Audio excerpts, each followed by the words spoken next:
92.1 Voice FM Cotabato. Tuloy-tuloy na tayo sa mga report ng iba pang mga Kabangsamoro natin. Of course, balitang pang-edukasyon naman ang ating mapapakinggan mula naman kay Kabangsamorong Tunay na Hatabilon. Parang nakalimutan ko pa si Tunay. Anyway, si Kabangsamorong Tunay na Hatabilon sa kanyang ibabahaging balita, INSET 2024 matagumpay na naidaos ng Cotabato State University dito sa lungsod ng Cotabato. Ang balitang pag-edukasyon natid naman sa atin ng JAMI at Cotabato and Institute of Technology. Balitang pang-edukasyon. Alright, Kabangsamorong Tunay na Hatabilon, iboses mo na yan. Sukran, Assalamualaikum warahmatullahi wabarakatuh. Mapya mapita, Bangsamoro. Matagumpay na naidaos ng Cotabato State University dito sa lungsod sa pangunguna ng Office of the Instruction katuwang ang Office of the Vice President for Academic Affairs ang In-Service Training o INSET Seminar Write-Up on Module Development. Ito ay dinaluhan o nilahukan ng mga guro ng CSU mula sa iba't ibang colleges nito. Ito ay naganap o isinagawa simula noong araw ng Martes, ika-23 sa Enero hanggang kahapon, araw ng Huwebes, ika-25 sa Enero taong kasalukuyan. Sa unang araw ng INSET ay ating pakinggan ang ilan sa mga naging mensahe ni CSU President Professor Dr. Sema Dilna.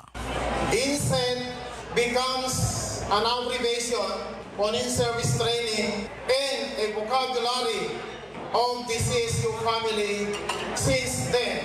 And is strengthening it, we created in our university structure the Director for Instruction when we started and assumed as college president and now university president with your support. And this is to support and to strengthen our academic abilities and potentials in sustaining and gaining our vision, mission goals, and objectives. At hinding nakapanayam ang Direktor ng Instruction Professor Dr. Maripas Abas tungkol sa isinagawang INSET kung saan ito ay naging matagumpay. Ang ating CSU In-Service Training 2024 ay matagumpay na naisakatuparan. So this is considered to be a very meaningful activity for all the faculty members. No? So parang nakikita ko talaga na napasaya natin yung ating mga kaguruhan kasi marami nilang natutunan sa tulong ng ating mga invited resource persons from CMU. So ito yung ating mga experts na nagpaubaya sa ating pag-imbita sa kanila para magbigay ng kaalaman nila, mag-share sila ng kanilang knowledge and skills on how to write the modules.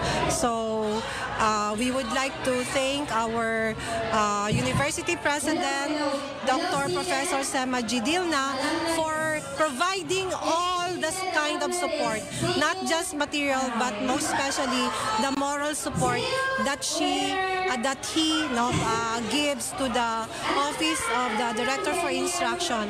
I also want to thank the Vice President for Academic Affairs, Dr. Kundu M. Pam Jr. for the all-out assistance that he showed to me and to the rest of the staff of the office.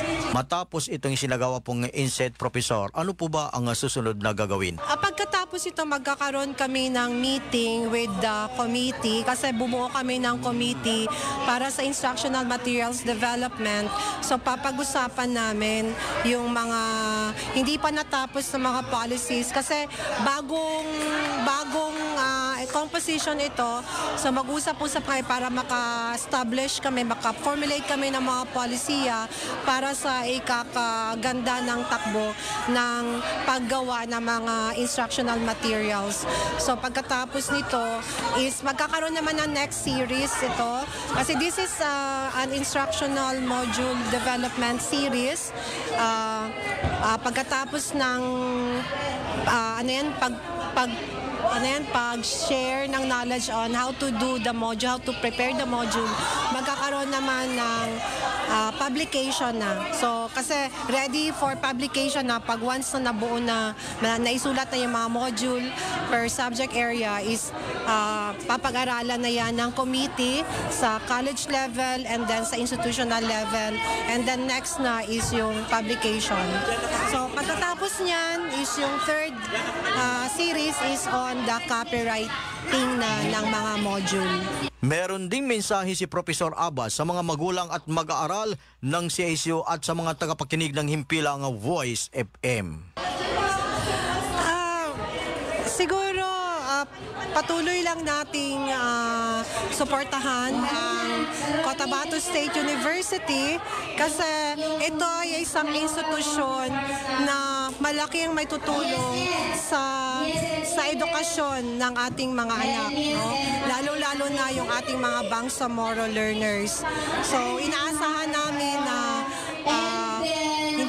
hindi kayo magsasawa na magbibigay ng inyong mga kasi kayo yung mga important key stakeholders who are ready and willing to support the institution to gain, no, to attain its full development as an institution of learning. So we cannot survive without you. So sa ating mga mag-aaral, patuloy lamang po kayo kasi sa inyong pag-aaral ng mabuti kasi nandito ang administrasyon ng CSU sa pamumuno ni President Dilna at ng iba pang mga opisyalis ng paaralan at pati ng inyong mga guro na handang tumulong magbigay ng kaalaman para sa inyo. So all in all, we really want to have holistic education and we cannot just do this alone. We need the support of the parents, we need the support of the students as well as all the other stakeholders. At yan ang aking report para sa Balitang Pangedukasyon. Ako po si Kabangsamorong Boys 29 Hattabilon, nag-uulat sa MMB. Mapya Mapita, Bangsamoro, ito ang bagong boses ng Bangsamoro. Balitang Pangedukasyon. Alright, maraming salamat Kabangsamorong 29 Hattabilon sa kanyang ibinahaging Balitang Pangedukasyon. Ito naman ay kaugnay ng INSET.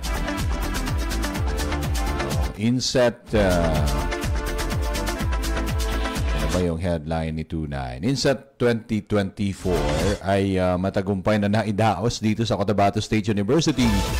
Of course, sa lungsod ng Cotabato yan. At ang Balitang Pangedukasyon na yan inihatid sa atin ng Jamiat Cotabato and Institute of Technology.